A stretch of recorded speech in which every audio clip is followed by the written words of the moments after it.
This is Bloomberg Businessweek. Insight from the reporters and editors who bring you America's most trusted business magazine, plus global business, finance, and tech news. The Bloomberg Businessweek podcast with Carol Massar and Tim Stenovec from Bloomberg Radio. Hi, everyone. Welcome to this holiday weekend edition of Bloomberg Businessweek.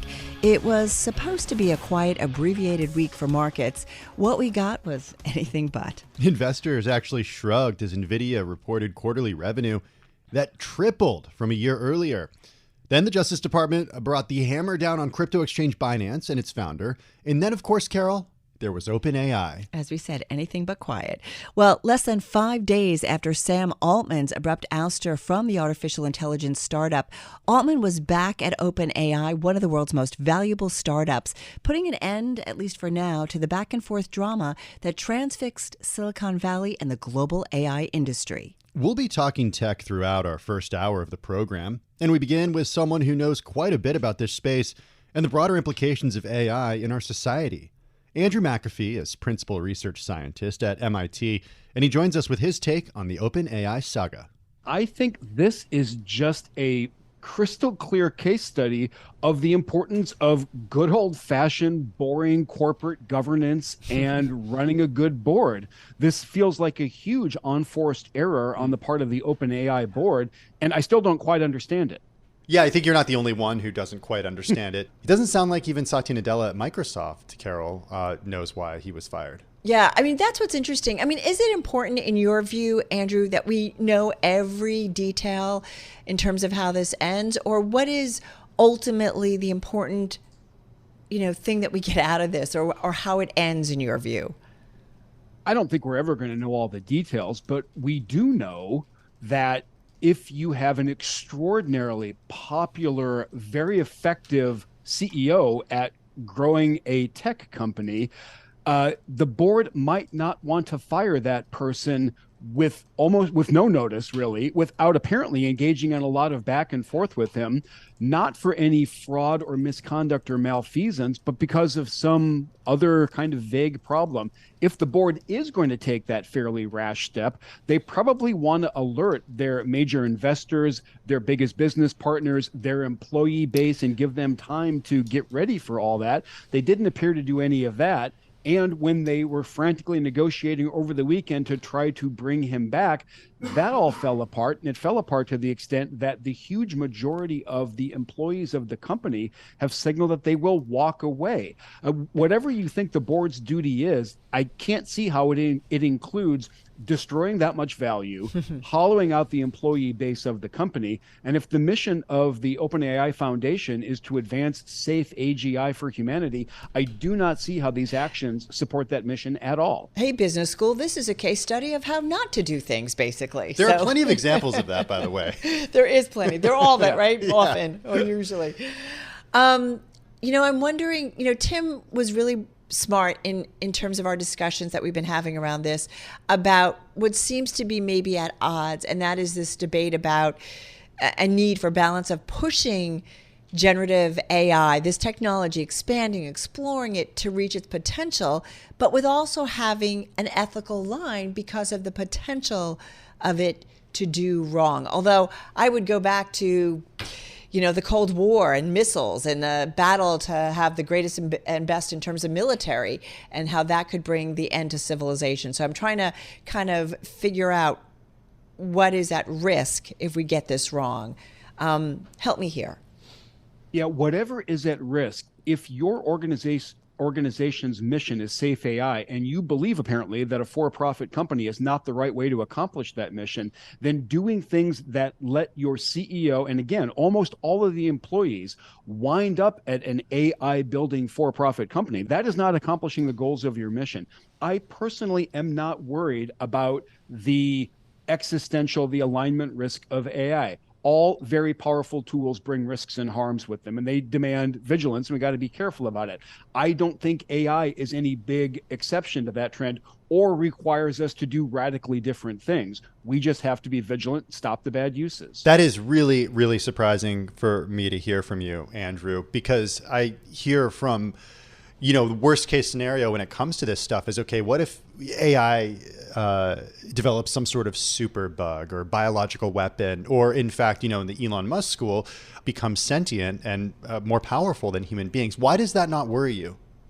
I mean, I read a lot of science fiction as a kid, too. I think Terminator sci-fi scenarios are not great guides to policy, are not great guides to using this very powerful, very beneficial toolkit. I do think that there's a risk that AI, for example, could be used to as part of an effort to engineer bad bugs or bioweapons. Great. Why are we focusing on AI and not gene editing and not gene sequencing technologies? And why are we letting anybody apply to molecular biology and genetics doctoral programs and distributing that knowledge very freely? There are risks in the modern world. Let's not be naive about that. But singling out AI as the linchpin that's going to make everything bad happen, I just think that's wrong. I think that's a misallocation of our effort. Okay. And demonizing technologies that will be super beneficial to us, I think, is a lousy idea. Well, let's move away from the superbug concern and more to the concern that it will become a sentient being that is more powerful and smarter than us. Why does that not concern you? We have so many more important things to worry about. We have to accomplish an energy transition in the 21st century. We have too high a disease burden. There are too many people in dire poverty around the world. I believe that AI might be the most powerful tool that we've ever come up with to help us solve these global planetary challenges facing humanity. And we're sitting around worried about the Terminator when there's not a shred of evidence that AI has become sentient or taking control of anything that we don't want it to. Bad sci-fi makes bad policy. Andrew, full transparency, you're working with Google on research related to the societal impacts of generative AI. I am curious, though, what is the balance you all at Google are pursuing when it comes to generative AI reaching its potential, but also being smart about it and careful with it? Yeah, thanks for that, because I really want to make clear here, I am just talking about my own personal views. I am not representing Google's views on this. I actually am not on top of everything that Google believes. What I do know, because I read the statement like the rest of the public did, that Google's stance is that we need to be bold and responsible. I think we are in danger of walking away from the bold part in an overabundance of not just caution, but fear about things that we just don't have any evidence for.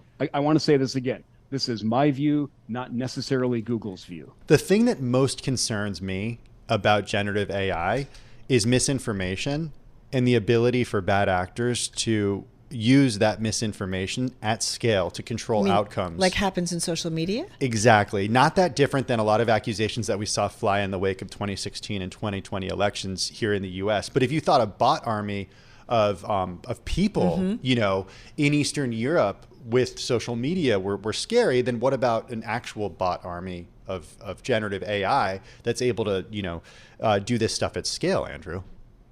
Now, that's a harm that we should be worrying about, because these are actual challenges. And like you say, bad actors are going to weaponize generative AI to do all kinds of harm or try to do all kinds of harm. This is a real risk. It's a real harm. I have faith in our ability to deal with the harms that technology brings us. I think we can find ways to have trusted sources that will verify whether a thing is a deep fake or not. All of us have the news sources that we run to when we see something that might be true or might not be true. We can strengthen those kinds of institutions and those kinds of responses. We can also educate people to be more discerning consumers of the news. You talk about, you have faith to deal with the harms of this technology maybe will ultimately bring us. Should there, though, be some guardrails in place? Shame me once, shame, or fool me once, shame on you. Fool me twice, shame on, you know what I mean. That. You know what I mean. Okay, George W. Bush. Where's ChatGPT? We don't get fooled again, right?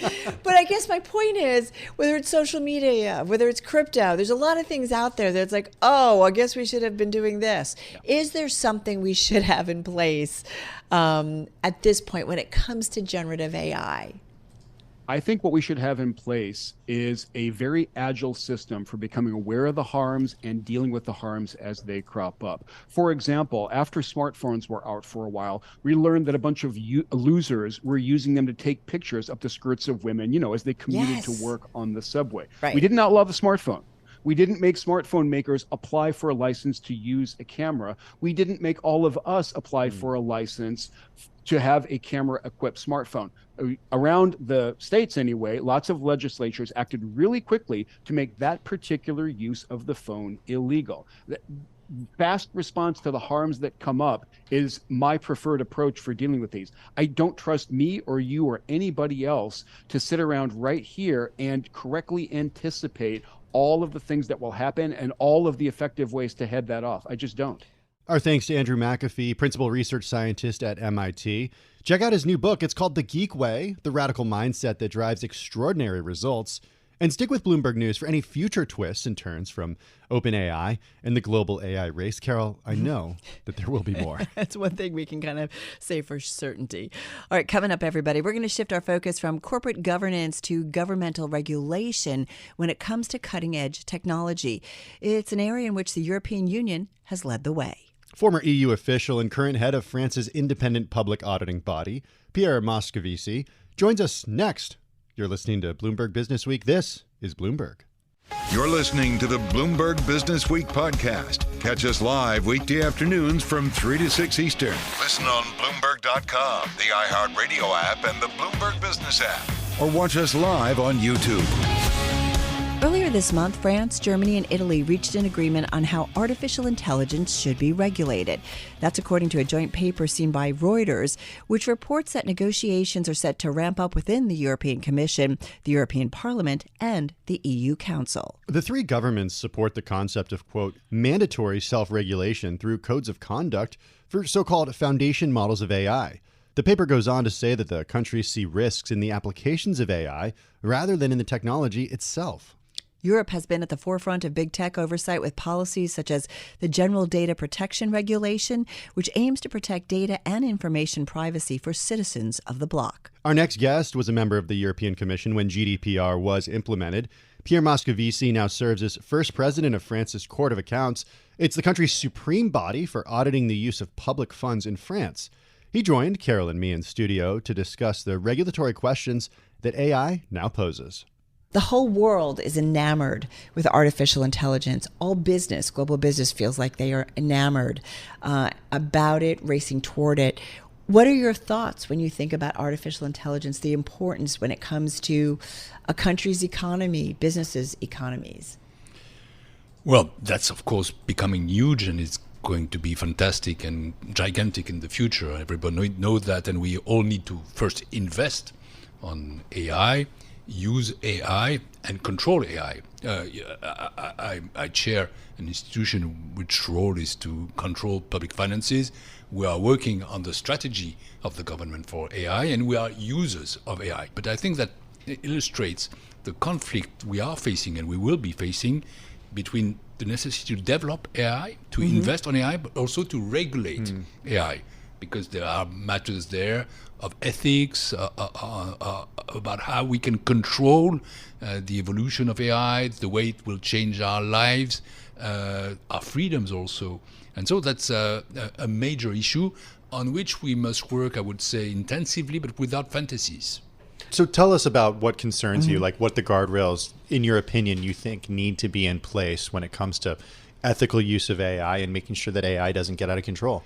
Well, again, I'm not a specialist of that, but I was EU commissioner for 5 years, and before a finance minister, that means Secretary of Treasury in my country. And I see that going on and raising rapidly. And we need absolutely to have rules about that. You know, the EU is a rules-based system. The US is also a rules-based country. And we need Rule to of have law. Rule of law, absolutely. And we need to establish a law so that the ethics limits are fixed and they are respected. And again, without fantasies. Let's not imagine that it's Big Brother. That's not it. But we know that some uses of AI can be dangerous or threatening for our freedoms, for our lives too, and this needs to be addressed. As I said, we're a rules-based system, and we are also involved in the global world, global economy, and global institutions such as G20, G7, IMF, etc. The good place where regulations should intervene is at the European level. We are united in Europe, and I don't think that national regulations are the proper answer. That's interesting. You could have, I would say, a EU regulation plus national applications of the regulations. But EU should be... And this is something that we should also propose to the rest of the world. Well, that's what I was going to say. There needs to be global cooperation on this. Why I'm here in the US, just a few words about that, because I'm a member of the board of editors of the United Nations. I was with the Secretary General, Antonio Guterres, and he established a high-level working group on AI with precisely that purpose, to have a global answer to that. Are there real fears, though? Like, is it not akin, Pierre, if I may ask, akin to the concern about just the data collection that has been done by so many of the global social media companies, whether it's a Google, whether it's a Meta, right? Privacy concerns. Safe to say Europe has really led the way on this in terms of oversight. But is this a much bigger threat, artificial or generative artificial intelligence? Probably because it's the next step in technology. But it might be as well new companies, and also these ones. We must watch that. You know, we again were pioneers in regulating that in Europe in order to protect personal freedoms. I was a member of the Commission when we launched that, and I think that it's got, I wouldn't say an example, but something that the rest of the world can look after, and that's why we must think about the future of AI with, I would say, the same optic. I wonder if there is this concern among entrepreneurs that the regulations could prevent companies from growing to their full extent in France or the EU versus other countries that don't have the same regulations in place. Yeah, that's always the debate that we have. But I think that we can strike a right balance between competitiveness, which is absolutely decisive, having growing businesses, and AI is a fantastic source of revenues, and as well, job creation on the one hand, but also job destruction on the one hand, changing of jobs. As is any innovative technology. Absolutely, but this is something which is growing rapidly, and we can see that it will, I wouldn't say destroy, but change the course. Again, an example. I was in the UN, there are translators there. The future of, they need to keep their jobs, but probably it will move with AI, it will transform. So the proper word probably is job transformation with AI. But again, we must strike the right balance between competitiveness and the protection of our freedoms. Because if we don't take care of that, well, we could be in a mess in a few times. And as this technology is fantastically growing and rapidly, well, it could be faster than one may think. That's why I think regulation must be addressed as well at the global level. This is UN or OECD or that kind of institutions. At the continental level, the global players in the world, the US, Europe, I don't dare talking about China, India, etc., must certainly have their own protection. And then we must also decline that at the national level. We talked about France. This is something also that we can address. But not happening yet. Not yet, but I can see, and maybe what happened to Mr. Altman is an example of that this research of the balance between competitiveness, profitability, raising business, and ethics is a matter that is important as well for public regulators, but for governments, but also in companies, in business. No, well said, right? Because we've seen what happens when really the business side kind of just runs, that's kind of the one mission. And I think about the data privacy issues, which have come so much later, right? The oversight as these companies were building up. And maybe we just didn't realize, but that's something that, again, Europe was in the lead. Absolutely. To develop. But, you know, these tech giants, they must also, I mean, of course they must develop, but they must also behave, I would say, good citizens. One matter on which I concentrated or dedicated a lot of efforts when I was EU Commissioner was taxation, global taxation. And you know, there is an agreement at the OECD level signed by some 130 countries which plans to tax properly the digital sector. And it's not yet implemented, and we must do that. And probably with AI, it's a kind of parallel attitude that we must think about. That was Pierre Moscovici, first president of France's Court of Accounts. Head on over to our podcast feed for more of our conversation with Pierre and for his unique take on the health of the EU's second largest economy. Still ahead on Bloomberg Businessweek as we continue to mull over ethical concerns around AI. Let's not forget the clear and present danger posed to businesses by cybersecurity, in part due to the rapid advancements in artificial intelligence. Wendy Thomas, the CEO of publicly traded SecureWorks, stops by on the other side. This is Bloomberg. You're listening to the Bloomberg Business Week podcast. Catch us live weekday afternoons from 3 to 6 Eastern on Bloomberg Radio, the Bloomberg Business App, and YouTube. You can also listen live on Amazon Alexa from our flagship New York station. Just say, Alexa, play Bloomberg 1130. We spoke earlier about the OpenAI drama as well as how global governments are approaching artificial intelligence from a regulatory perspective. Well, another factor to examine is AI's role in cybersecurity. Consider this prediction from tech consulting firm Gartner. By 2025, lack of talent or human failure will be responsible for over half of significant cyber incidents. Well, we've got a great voice on this issue. Our next guest participated with you, Carol, in the recent 9/11 Memorial and Museum Summit on Security, a conversation with you on cyber threats and understanding the impact that they can have on organizations. And we do want to point out the museum supported by Michael R. Bloomberg, of course, founder of Bloomberg LP and Bloomberg Philanthropies. Great to be talking once again with Wendy Thomas. She's CEO at SecureWorks. She's on Zoom. Set the landscape. It's become kind of part of the norm of our world, but talk to us about cyber threats, the kind of trends we are seeing, where they're coming from, the typical kinds of incidents, if you will. And welcome back, by the way. Look, I mean, the average cost of a breach for a business in the U.S. year to date this year is nearly $10 million apiece. And, you know, the global cost of cybercrime is expected to be 3x what it was just a decade ago. We're talking about a transfer of wealth in the wrong direction that's probably the greatest in our history. So when we look across the landscape, to your point, it is happening every single day.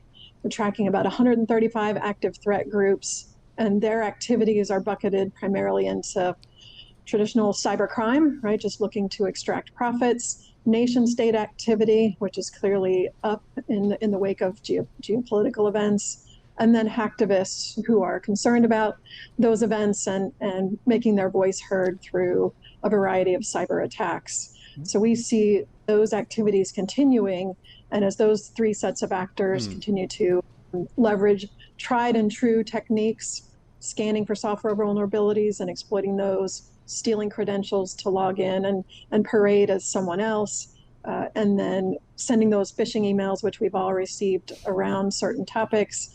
You click on those and then you've given them access to the castle. So we just see the same actors using the same attack vectors and continuing to be successful. Wendy, is there some sort of geographical profile of these different state and non-state actors? I mean, is there a part of the world that they tend to come from, or is it truly global? Well, we certainly see them sourcing talent around the globe, but in terms of nation state actors and cybercrime groups, we see those coming out of China and Russia primarily, respectively, but certainly Iran, North Korea, and others are active on the cyber stage. But cyber criminal groups, which are purely profit motivated, they do source talent, and unfortunately they use some of the same business models that our businesses do, ransomware as a service, where different groups specialize in either stealing those credentials, writing the malware, or other pieces of the supply attack chain.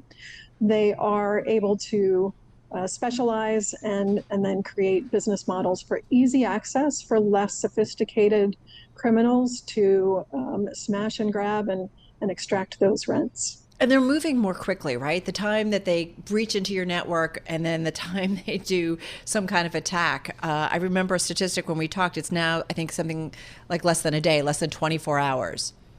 It is. On average this past year, it's from the time of intrusion to the time of breach, it's less than 24 hours. It was about 5 days a year ago. And what we see, unfortunately, is that in about 10% of those cases, it's less than 5 hours. And so when we talk to CEOs and CIOs about protecting their organization, it really is all about time to detect, time to respond. And that's where the power of artificial intelligence really comes into play to turn that back against the adversary. How does that work when it comes to AI? I mean, take us through the process here. Sure. So when you think about a technology like SecureWorks has, where we're using artificial intelligence to really model and amplify what we see in terms of adversarial behavior inside of a network. So it's one thing to use software to detect when they're deploying malware in an organization, but it's another thing to know that the CEO's behavior online or accessing certain information is unusual or anomalous. AI can help you not only understand what's anomalous, but put together much more data more quickly to say that it is both anomalous and malicious.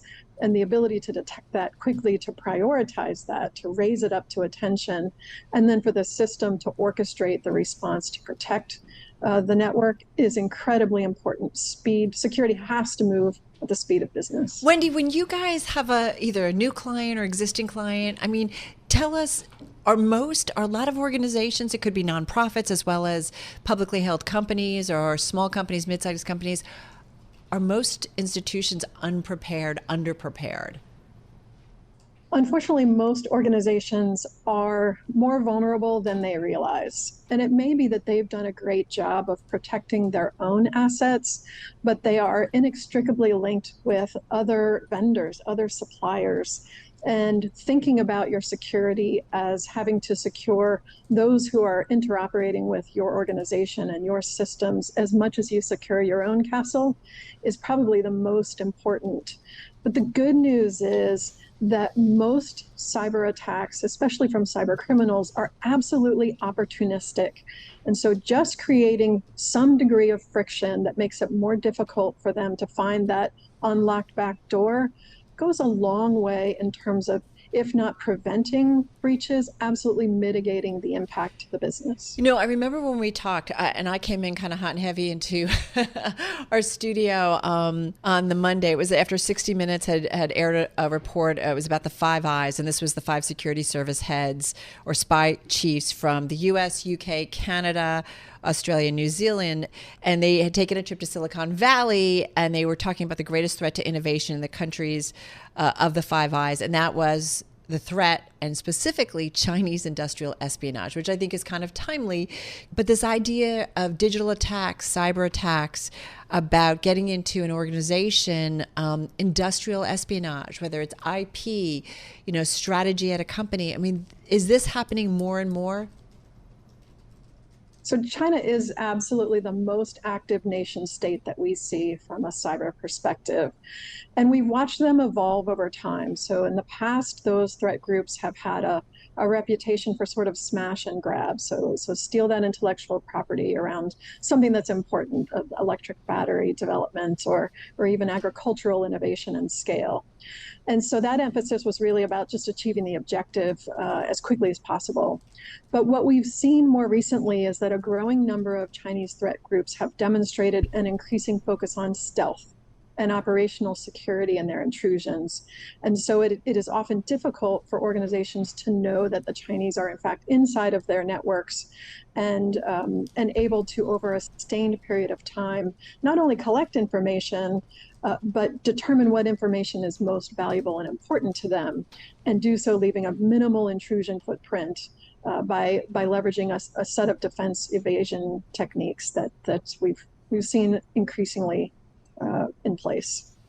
Hey, one thing, Wendy, I always like to ask people in your positions are just how you conduct yourself as a normal consumer online. You know what is possible, you know what to watch out for, of course, but you also probably do online banking, and you probably have many, many passwords for consumer-facing websites. Mm-hmm. How do you do it? I do have a little extra vigilance around my online activities and persona, as you might imagine. First and foremost, I do use separate devices for doing things like online banking. One of the most important things you can do is absolutely difficult and unique passwords for your online activity. I'm sure all of you have received emails where your password has been stolen, and therefore if it is able to access any other application online that you're using, it's really important that you have a diversity of passwords and that you have secured the location of those passwords. No putting those in your phone notes or that type of thing when they're accessible. That was Wendy Thomas, CEO at SecureWorks. Hear more tips from Wendy on keeping your personal and business data safe on our podcast feed. You're listening to Bloomberg Businessweek. We just heard how companies need to be vigilant about having cybersecurity systems in place as part of their IT spend. Our next guest weighs in on where those all-important IT dollars are flowing at the corporate level. We speak with Ignite CEO Vineet Jain when we come back. This is Bloomberg. You're listening to the Bloomberg Businessweek podcast. Catch us live weekday afternoons from 3 to 6 Eastern. Listen on Bloomberg.com, the iHeartRadio app, and the Bloomberg Business App. Or watch us live on YouTube. Well, let's get to our next guest. He's the co-founder and CEO of Ignite. It's a software company that focuses on data security, data governance, collaboration software. The startup has raised about $140 million from backers, including Goldman Sachs, Kleiner Perkins, Google Ventures, and it's got an annual run rate of more than $200 million, growing between 25 and 35% per year. With us is Vineet Jain. He is co-founder and CEO of Ignite. Vineet, it is so good to have you here with us. We want to talk about your business and kind of get your thoughts on some different things, but what are you guys seeing in terms of the business environment? While you're hearing a lot about how the spending climate is very tough, extra deal scrutiny, every dollar of spend, especially on subscription services, leave aside hardware, is being questioned. While all that is true, we're kind of seeing a dichotomy. There's a class of companies which are eking out respectable growth, present company included, versus those which are not making the earnings or whatever the expected earnings were. So I think it is coming down to execution and the focus in terms of refining your go-to-market, product market mix. And therefore, the performance is kind of mixed. Some companies are doing very well. A lot of companies are struggling. So Vineet, from your perspective and vantage point, how would you describe the economy?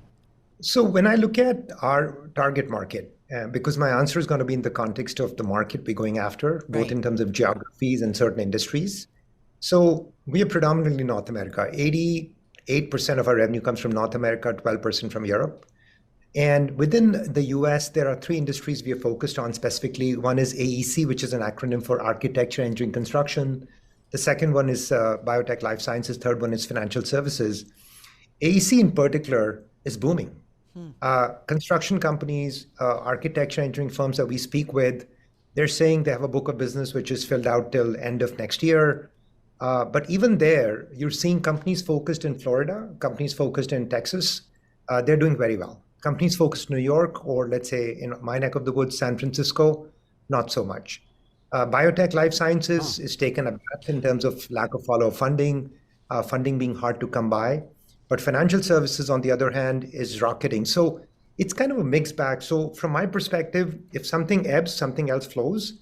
And we just have to figure out how to make our numbers to be in that 25-30% growth range, which has been core to our operations for the last 8 years. The geographical differences, is it just because that's where certain markets are located in terms of your three different businesses, or what's doing well versus not? Or is it because more expensive parts of the country to kind of live and operate for businesses, and that's problematic? I'm just curious about those. I thought it was interesting you said Texas doing well. Or is it sector-based? New York not. Yeah, and that's what I'm trying to get to. Is it sector-based?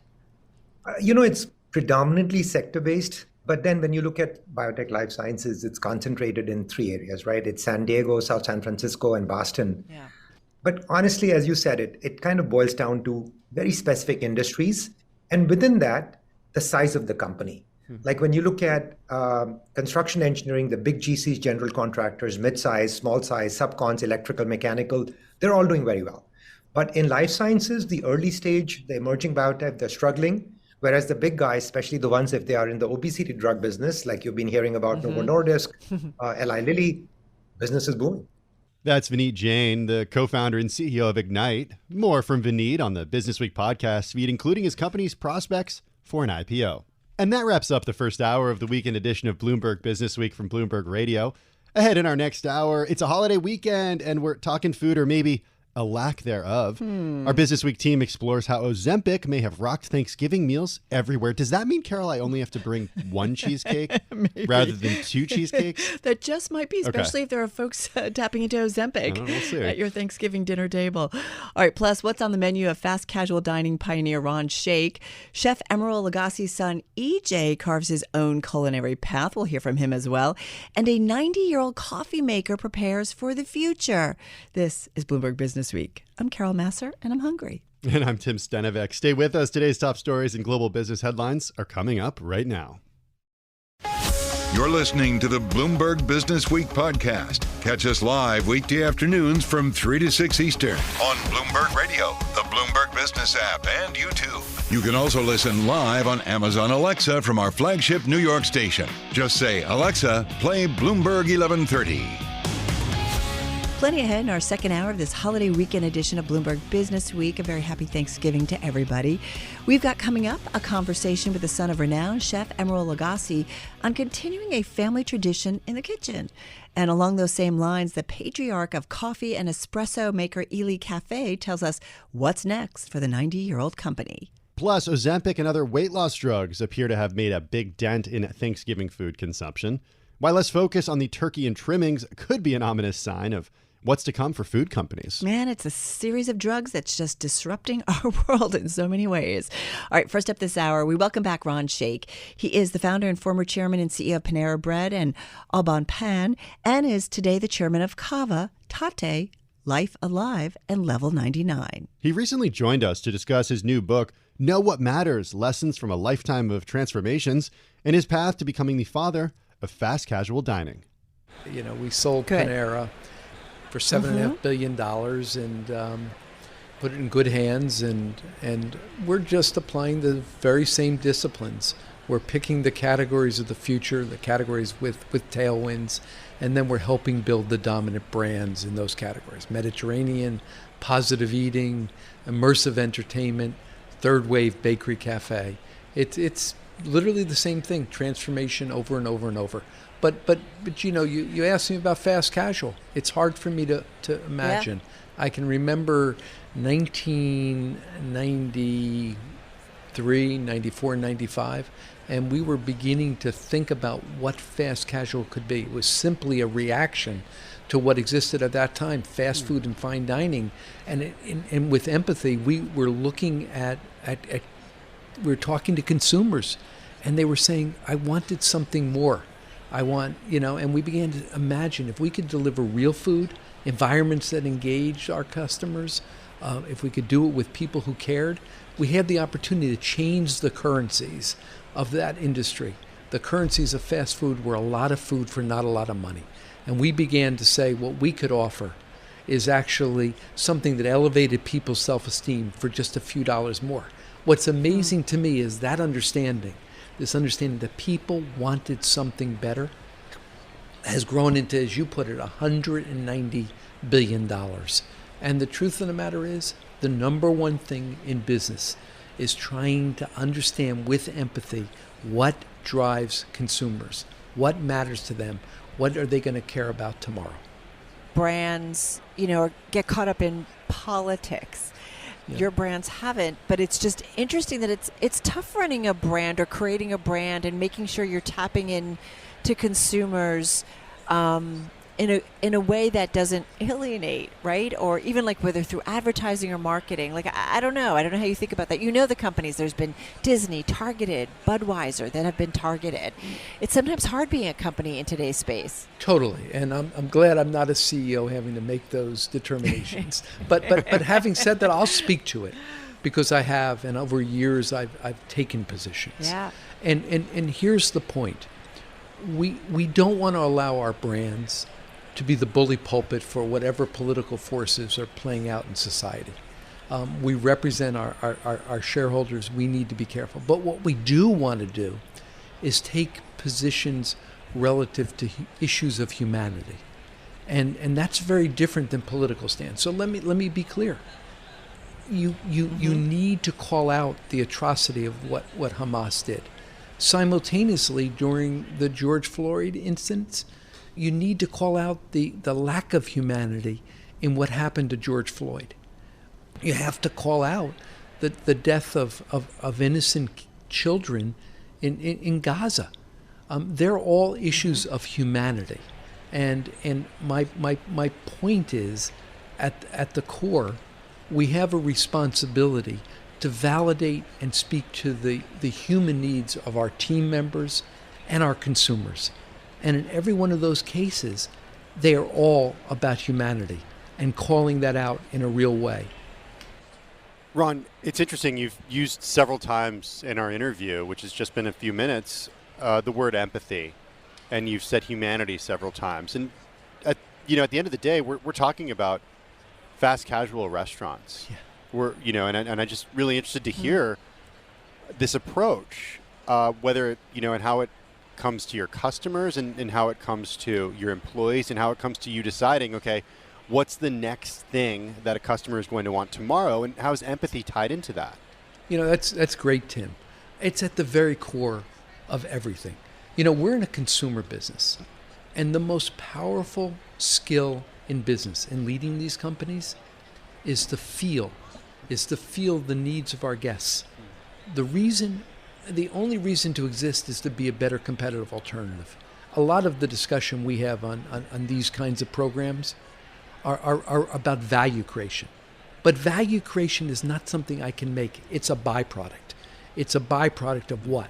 It's a byproduct of being a better competitive alternative for some consumers. What is a better competitive alternative? It means I'm a place that my target customer are going to walk past my competitors and choose us. That's the essence of value. That's what creates value. So the means to that is understanding what drives my consumer, listening to them, and that's where empathy comes in, and then being able to do it. So the mantra in this book is tell the truth, figure out or know what matters, and then get it done. And over and over, that has worked. Ron, is it easier to do it in a private company, privately held company, versus a publicly held company? And you've seen both sides of that. For sure. I mean, the less the constituents, the easier it is for all of us. Having said that, we just were involved in the IPO of Cava. Cava is a superb public company, deserves to be public. But not every company does. 90% of the CEOs I talk to who go public live to regret it. I don't think that's going to happen in Cava. Cava is a powerfully strong brand. It exists in a category with powerful tailwinds, Mediterranean. And Mediterranean is powerful. It's the number one diet in the country. It's got bold but familiar flavors that feel safe. And Cava has been built to be the dominant brand in that category. It's because of that, and because it's got so much growth ahead of it, which really is what drives the multiple, so much growth ahead of it, that it deserves to be a public company. It's got a management team that knows how to run a public company. It's got an organization that can run a larger organization. It's been prepared to be a public company. But the truth of the matter is, many companies aren't ripe or right to be a public company. What's one fast casual chain or restaurant that you wish you were a part of, but you're not? Raising Cane, Chick-fil-A, they're all great. I honestly love the concepts we're invested in. Tate is killing it. Life Alive, Level 99. I mean, we wouldn't have put our own money on the line. This is our money. We don't have LPs. We took about $250 million and now have a portfolio worth in excess of $1 billion. Ron, what I wonder about is know what matters. Tell us about this book and why you wanted to do it and why you wanted to do it now. I wanted this book for my kids. I wanted this book for all the companies we're investing in. There's a way to do it, a better way to do it, a way to build a company of quality and build a company that has values. And I also very much wanted to write something that broke the genre. Most of these books written by former CEOs are, stories. They're saying, I did it, I did very well. If you do like I do, you can do well. That's not the reality. Mm-hmm. This is tough stuff. And I wanted to speak about how do you do it? How do you figure out today what's going to matter tomorrow? How do you run a large love that public chapter. company? Thank you. How do you figure out what it means to be an entrepreneur? And then most importantly, what I wanted was to speak about the humanity of the experience of running a public company. What it means when you have people's lives on the line, when you have thousands, hundreds of thousands of people that are counting on you to make the right decision. $6, $7, $8 billion of investor capital on the line. And what that feels like sitting on your shoulders when you're taking these companies through massive transformation. So that to me is the really powerful stuff in this book, the lessons and the humanity of it, as opposed to simply the stories. That's Ron Shaich, chairman and lead investor in Kava, Tate, Life Alive, and Level 99. His new book, Know What Matters, is out now. You're listening to Bloomberg Businessweek. Coming up, we go inside the kitchen with E.J. Lagasse, son of celebrity chef Emeril Lagasse, who's continuing a decades-long tradition of culinary greatness. You know, there's a standard that I learned as a coming up and working in our family restaurants and stuff like that, and just being around there, that I was taught to upkeep. And I think the goal is just sort of curating that, bringing the restaurants into the next stage of their lives. You know, they're restaurants that have been around for 33 years. You can't throw a stick of dynamite in the room, cover the ears, and just let the place, change totally. This is Bloomberg. You're listening to the Bloomberg Businessweek podcast. Catch us live weekday afternoons from 3 to 6 Eastern. Listen on Bloomberg.com, the iHeartRadio app, and the Bloomberg Business App. Or watch us live on YouTube. Just about a year ago, Tim and I caught up with one of the iconic chefs of our time. We're talking about Emeril Lagasse. We spoke with him about his cooking show on Roku that had just come out, and also about sharing his passion with the next generation, specifically his son, EJ. And exactly 1 year to the day from when Emeril paid a visit to our New York studios, we had the pleasure of catching up with EJ too. He had just received the prestigious New Talent of the Year award from La Liste. It's a French ranking and restaurants guide. And yet his attention remains solely on his craft, not when it comes to the accolades. I have a love for food myself, right, that I think is independent from my father a bit. You know, I think that there's a lot of passion that I have for it that is a naturally occurring passion, but it's certainly, exaggerated the passion having my dad be so involved and always willing to show, and in a sort of educational sense, show a lot about cooking, which was great. He did it on television for many years, showing everybody, how to cook and things like that. Kind of really one of the first individuals, if you think about it, I think so, yeah, I think so. And it carried over for sure into the house. So I want to know how you felt about the desire to prove yourself in the kitchen when you come from a family that is so well known for cooking. When somebody who might not know you might say to themselves, well, look where he is.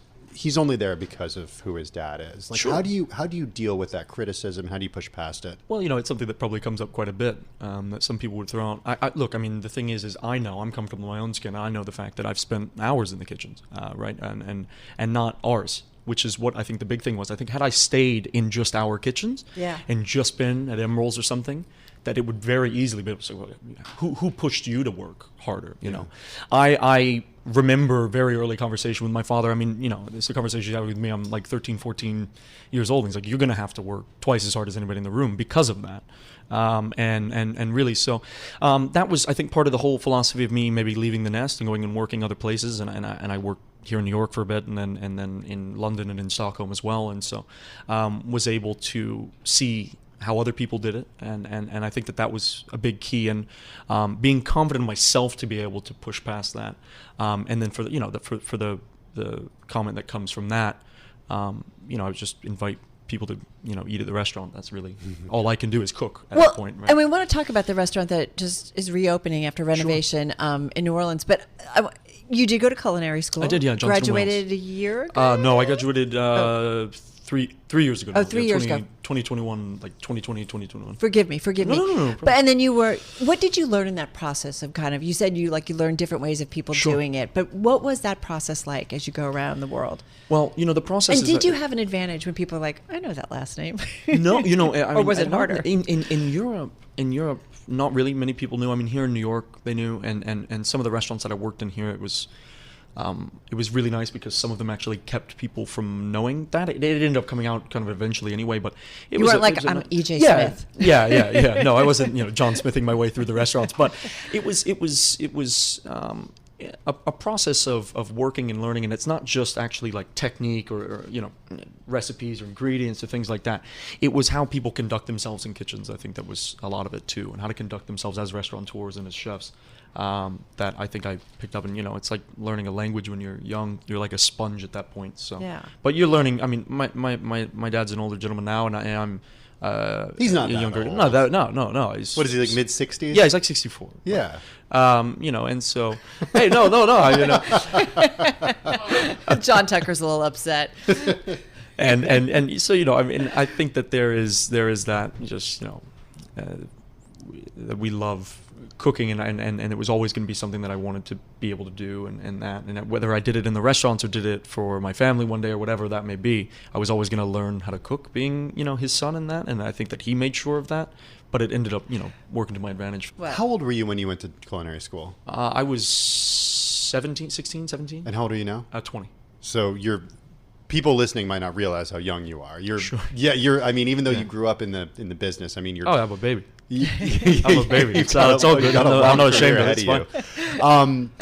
It must also be difficult, though, like separating yourself. I mean, you have the same name as your dad, right? The exact same name, yeah. Separating yourself in terms of the way you think about food, the way you think about cooking. Sure. How would you say your cooking philosophy is different, or how do you want to distinguish yourself from your dad? I was asked this the other day by somebody, and I don't know if there's such a need to distinguish and be different. I think that there's a desire to continue on a legacy of stuff that's done, not necessarily through food television, but through the actual restaurants themselves. And there's a standard that I learned as coming up and working in our family restaurants and stuff like that, and just being around there, that I was taught to upkeep. And I think the goal is just sort of curating that, bringing the restaurants into the next stage of their lives. They're restaurants that have been around for 33 years. You can't throw a stick of dynamite in the room, cover the ears, and just let the place, change totally. But, I don't know if I focus enough personally on differentiating myself. I think it's a lot more of paying homage while trying to sort of push things in a new contemporary direction. Let's talk about the flagship in New Orleans, absolutely. Emeril's. All started there, some 3 decades and counting. Yeah. 3 decades ago. Massive renovations, but you say how you are sticking true to your dad and his legacy in terms of food, but there are new tasting menus, and you are shaking it up a bit. Talk to us about the reboot. I mean, it's been really great fun. I've got a fantastic team at the restaurant. I'd say it's probably split 50-50 New Orleanians to people that are from around the country as well. Some people that I worked with beforehand that have now come and joined us, which has been a real pleasure and an honor. But I think the fun thing is now Emeril's always had a tasting menu. There was the a la carte menu, and the tasting menu was always, I've heard stories of Chef Charlie Trotter and my dad back in the day, like faxing each other tasting menus back and forth and things like that, all the great stories you hear. And so we've always had a tasting menu. And so I think that when I decided to do 2 tasting menus, it's a classic menu and a seasonal menu. It's my take on sort of like the greatest hits album, if you will, with the classics menu. And then with the seasonal stuff, we're really pushing something that my dad was super proud of a long time ago, which was the seasonality of the produce in Louisiana. We're blessed being in the Gulf of Mexico and the Gulf South region to be able to have some of the most incredible seafood, I think personally, in the world. And so it's a high utilization of that. It's a lot of local veg, local produce that's coming from independent farmers and things. And, my dad did a lot of that, and I hear a lot of the stories of him from purveyors that are, in their 50s, in their 40s, in their 60s that are telling me, hey, I remember when your dad came to New Orleans and he did this, and this, and this, that, and the other. And I think getting to hear those stories is quite fun. And I say to myself, I said it to my dad the other day, when we opened the restaurant, I said, this must have been what it felt like when you opened the restaurant, because it was just like, it was just, I think, the opening day we didn't open until 5 p.m. for dinner service, and I think I showed up at 5 a.m. just because I couldn't sleep because I was so excited, Well, what do you ask your dad about the business? I mean, I call them from anything from, shrimp stock tips to how we're going to get labor down this month. It just depends on sort of really, what's needed at the moment. He's a wealth of knowledge. I've understood that since I was little. His friends are wealth of knowledge. And being able to have the relationship, I mean, that is the leg up that I have, is that I'm able to contact people and really ask their advice on things that I couldn't even dream of knowing the answer to. So that's a great benefit to me. That's EJ Lagasse, chef and restaurateur, and of course, the son of Emeril Lagasse. More of our conversation with EJ is available on our podcast feed. Just 20 years old. Isn't that crazy? Yeah, I mean, he's done with culinary school and already has a restaurant. Oh, my God. All right, still to come on Bloomberg Business Week. Whether it's a cup of coffee in the morning or an espresso after a great meal, one name has managed to become synonymous with both: Ely. The chairman of the 90-year-old family-run business breaks down the massive global market next. This is Bloomberg. You're listening to the Bloomberg Business Week podcast. Catch us live weekday afternoons from 3 to 6 Eastern on Bloomberg Radio, the Bloomberg Business App, and YouTube. You can also listen live on Amazon Alexa from our flagship New York station. Just say, Alexa, play Bloomberg 1130. Well, we've been talking a lot about food on this holiday weekend. We also have to acknowledge a favorite beverage for hundreds of millions of people around the world. No, we're not talking about beer or wine. We're talking about coffee. And I think it's safe to say our next guest is an expert on the subject. Ely Cafe chairman Andrea Ely, the grandson of Ely founder Francesco Ely, who started the coffee company 90 years ago in Italy. By the way, if you had any sort of espresso drink today, you can thank Andrea's grandfather because he invented the steam-driven coffee maker that we now know as espresso machines. What was it like growing up with that history? Oh, I felt it was coffee was at the center of the universe because my father, as I am, was a chemist, always thinking and talking about coffee. And he started drinking sipping coffee when I was 2.5 years old. And since then, always coffee. Always coffee. So there's no, it's not two is not too young to drink coffee. No, it was just sipping, Okay. Admiring my mother, trying to prepare espresso with these little tiny espresso machines at home. At the time, no capsule that were still existing because we started the very first capsule portion at 15 years later than that in order to, make it easier to produce coffee everywhere in the restaurants or offices or home. But before that, it was quite difficult. You needed to be a trained barista. But in this case, you need to have a big machine. At home, it was very difficult. So. And my mother, I nicknamed her the engineer of coffee, was a precursor to this, expertise in home espresso brewing. So, Andrea, how come there's so many bad cups of coffee out there? What makes a great cup of coffee? Well, you need good beans, first of all, and it's difficult to access them. Just to tell you, in order to access to good beans, we pioneered the direct sourcing in 1991. So we did organize ourselves to go direct, working hand in hand with coffee growers. And the second major step has been creating the University of Coffee in order to transfer knowledge to them, how to elevate their agronomical practices for better sustainable quality. And this is the reason why we have this award that we are giving tomorrow to the best growers of the 9, origins where we source coffee from. But producing high quality coffee is not an easy job. So direct trading, University of Coffee, electronic sorting of every single bean. This has been one of our patents, sorting every single bean, because one defective bean can spoil up to 1 kilo of coffee. This is an amazing, science behind it. This is the reason why I'm second generation scientist, chemist for coffee quality. How often do you find a bad bean that could spoil an entire kilo of coffee? Like what is the rate of a bad bean within a batch? So at the time we started sorting, it was maybe 2-3%. Now it's less than 0.5%. Because of also because practices. In the meantime we did improve substantially agronomical practices.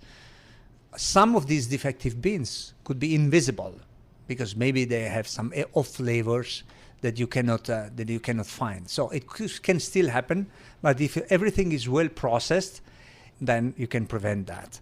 But this is not the standard in the industry because the coffee growers produce for us are specifically produced for us. We buy coffee upon our own standards. Coffee growers like to joke about that Illy coffee doesn't exist because it doesn't correspond to any official market standard. And this is the reason why we also pay a substantial premium for that. Because on average, we pay a 30% premium on top of the best, highest coffee prices in order to motivate them and reward them for the extra effort for producing a superior quality. Is it harder to grow better coffee beans? It is harder. You need the right people. This is why direct sourcing, because we need to really get access to the people who are, let's say, philosophically seeking the best in life, no matter how rich or how educated they are. There are some people like that. You need to find the perfect ecosystem. Yeah. Weather, soil, like the terroir. This is the kind of I feel like I'm naming talking about wines. Exactly the same. You need to find the right cultivar, so the right plant. And finally, you need those people to process coffee in a way which is perfect. So, yes, it takes quite an effort. And increasingly sustainable, which when you talk about standards, I want to talk a little bit about this award that is being given at the United Nations, the UNESCO Illy International Coffee Award. It is to the individual, the farmer, that produce the most sustainable coffee. And what's interesting is that we're having this conversation. I've talked with the folks over at AB InBev. Like, they understand the importance of water. Like, their business will not continue unless they have great access to water and other things, obviously crops that go into beverages. Same thing for you guys, right? In terms of the impact on the environment. Yes. Your business is, you need to make sure it's done in a sustainable way. So, yes, the award is for the best sustainable quality. So the company was born 90 years ago upon my grandfather's dream to offer the greatest coffee. And so as a strategy, we decided to have only one because the greatest can be only one, right? And of course, the greatest must not only be the best in taste, but also the best in how it is produced. Actually, as a matter of fact, sustainability and quality are two faces of the same coin. You don't have the one without the others. So it's not difficult for us to kind of, let's say, find a way. And this award, this blend that we produce, is made of 9 origins. Because each origin has a different aroma profile. It's like having a nice orchestra. And the more instruments you have, the richer the orchestra, okay? So 9. And the 3 best growers of each of the 9 origins are awarded tomorrow at the United Nations. So they would know who's the first, second, and third. And go back home with an extreme satisfaction and being completely boosted motivation-wise and etc. Which is also helping them to sell the rest of the coffee they don't sell to Illy to the rest of the market at premiums. So the company Illy Cafe has been acknowledged in many countries for having contributed to transform the coffee industry in a, let's say, more sustainable way. And this is, we are very proud of. I want to get to climate change and the impact it has had on farmers who grow coffee beans. Coffee agriculture is very, very sensitive to climate conditions. You have narrow conditions to grow coffee in terms of temperature and rain. And as a consequence of climate change, up to 50% of the currently suitable land will be gone by 2050. Already there are some countries which are gradually exiting the market as a consequence of climate change. So we have to adapt as quickly as possible. And in order to adapt, there are 3 sequential actions to be done. First, improving the agronomical practices, transitioning. Regenerative agriculture seems to be the most promising one.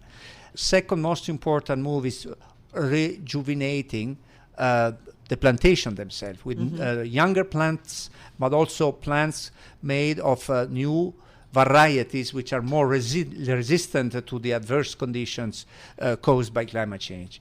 And only if these two first initiatives are not enough, then you could consider migrating the plantation to higher latitudes or higher altitudes where you can meet milder climates. That's Ely Cafe chairman Andrea Ely. He also told us the company is still eyeing an IPO in 2026, so we'll certainly be on the lookout for that. You're listening to Bloomberg Businessweek. Coming up, we wrap up with a sobering reality facing food manufacturers and retailers. Millions of Americans are now taking appetite-suppressing drugs, and that's weighing on the bottom line.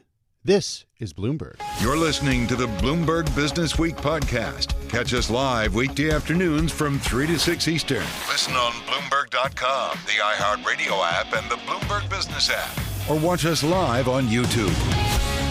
Winding down on this post-Thanksgiving edition of Bloomberg Businessweek, our magazine team has a story that adds some irony to a holiday known for high levels of food consumption. Americans are eating less these days. Actually, a lot less. Prescriptions for a series of drugs known as GLP-1 agonists, such as Ozempic and Wegovy, quadrupled from 2020 to 2022.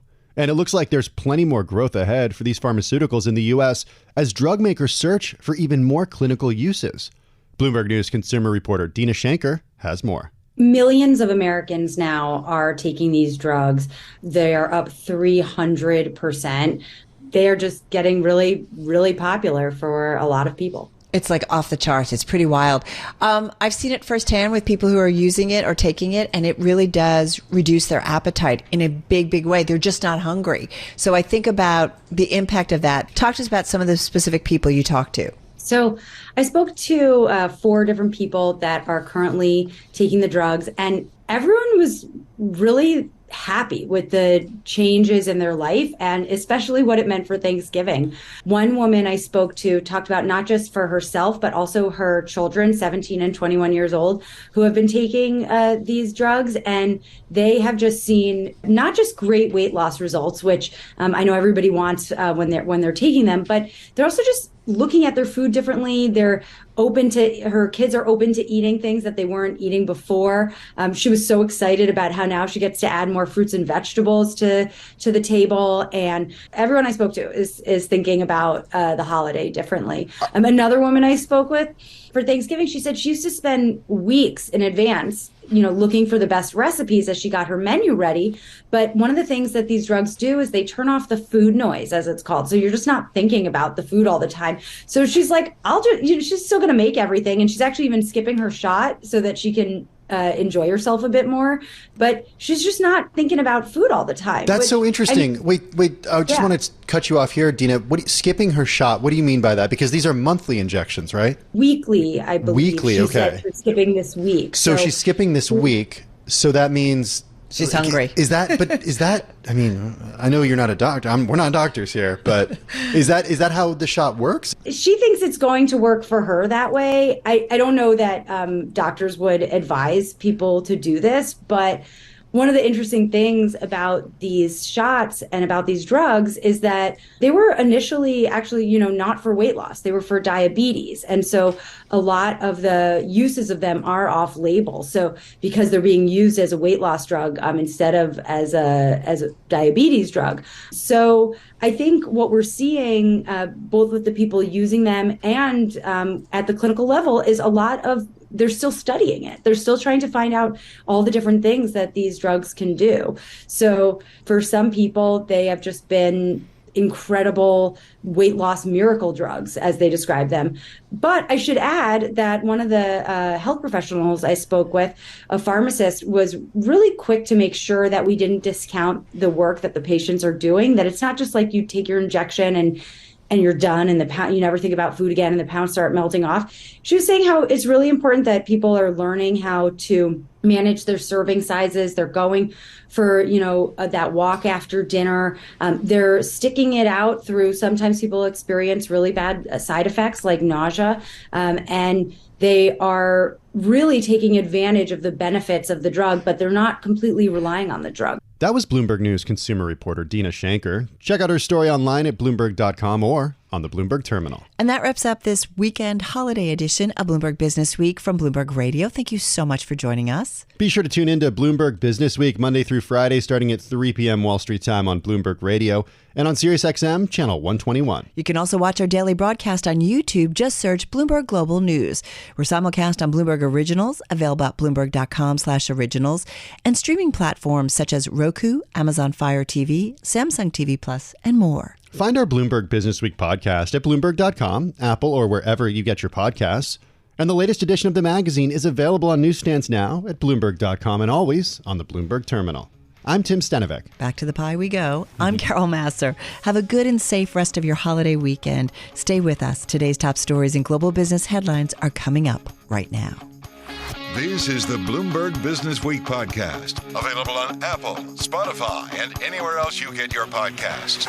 Listen live weekday afternoons from 3 to 6 Eastern on Bloomberg.com, the iHeartRadio app, TuneIn, and the Bloomberg Business App. You can also watch us live every weekday on YouTube and always on the Bloomberg Terminal.